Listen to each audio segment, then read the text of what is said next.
Hey everyone, welcome back to Privately Outspoken. It is I, Cheryl Drinkall. My life is a podcast. And today we're going to tackle a topic that many of us have experienced, yet often remains unspoken, and that is feeling alone within a relationship. All right, well, we often hear that phrase, alone in a crowd. But what happens when you feel alone inside of a relationship where companionship is supposed to be where we thrive? You might be sitting right next to your partner, yet feel the space as wide as the ocean between you. The feeling of isolation within a relationship is more common than we care to admit. In this episode today, I want to help explore the signs that indicate that you are feeling alone. And I want to dive into the reasons that this might be occurring. And most importantly, I want to talk about the steps that we can take to be proactive, how to bridge the emotional gap within that relationship to foster deeper connection and understanding.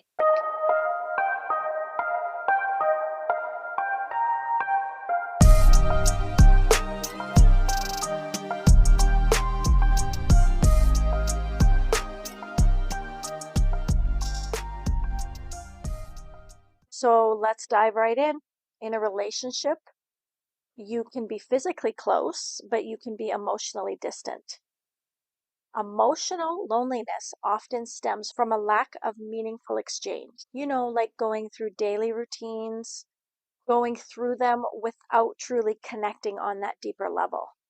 Imagine speaking but not being heard, sharing a life but not truly living it together as a team.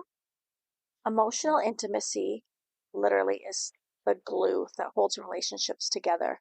And without it, we can start to feel adrift and very alone. So, identifying this lack of connection is the very first step. Sit back and reflect on when the last time that you shared your innermost thoughts or dreams or fears with your partner. Did you feel safe? Were you scared? Did you feel judged? Were you vulnerable? Did you feel okay to be vulnerable? Were you completely open? Were you hiding things? Well, there are several reasons why someone might feel alone inside of a relationship. Things like lifestyle changes, they often play a role in this. Major life events like work shifts, having children, dealing with other personal stress, all of that can create emotional distance. But guess what? Unaddressed conflicts can turn into barriers, making that bridge between partners feel unstable. Another significant factor is how we communicate or how we don't communicate. Small misunderstandings, when left unchecked, can grow into bigger, larger emotional barriers. So it is important to acknowledge these issues, not as failures, but as areas for growth.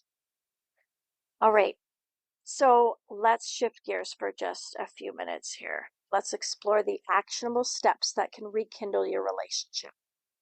Number one, open dialogue. Just initiate an honest conversation about your feelings. Check out those I statements, how you feel.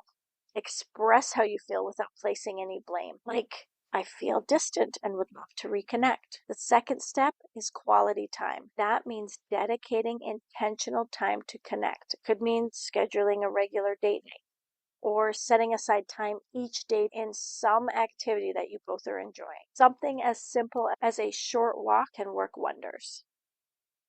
Third step is active listening. When your partner shares their feelings, practice active listening. This means truly hearing what they have to say and responding with empathy, not taking things personal. Show that even if you disagree with them or don't understand them, that you value their thoughts and emotions. Number 4 is shared activities. Finding common activities or hobbies can help rebuild that connection, whether that's cooking together or starting a new hobby you talked about, or volunteering, or doing something, anything that you both enjoy and can rekindle as a sense of togetherness. Number 5 is reflect and adjust, because relationships evolve, right? The methods that we use to maintain them should also evolve. When we regularly reflect on how things are going and we're willing to make adjustments along the way based on what our partner is needing and what you are needing, that's important.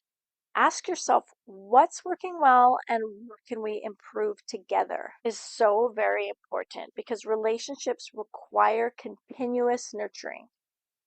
Feeling alone doesn't have to be your story. It can actually be the beginning of building something stronger.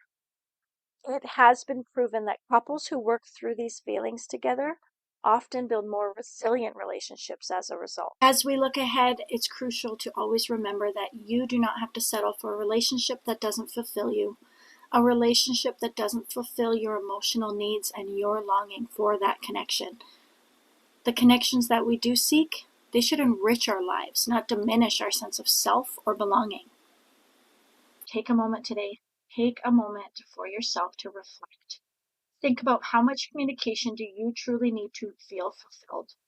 Each person has different needs, and it is essential to communicate those needs clearly with your partner, even if they may not fully understand or reciprocate immediately.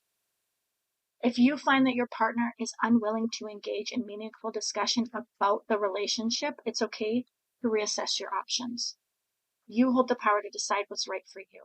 Prioritize your emotional well being and recognize that you do deserve a relationship where both partners are invested in nurturing the entire bond.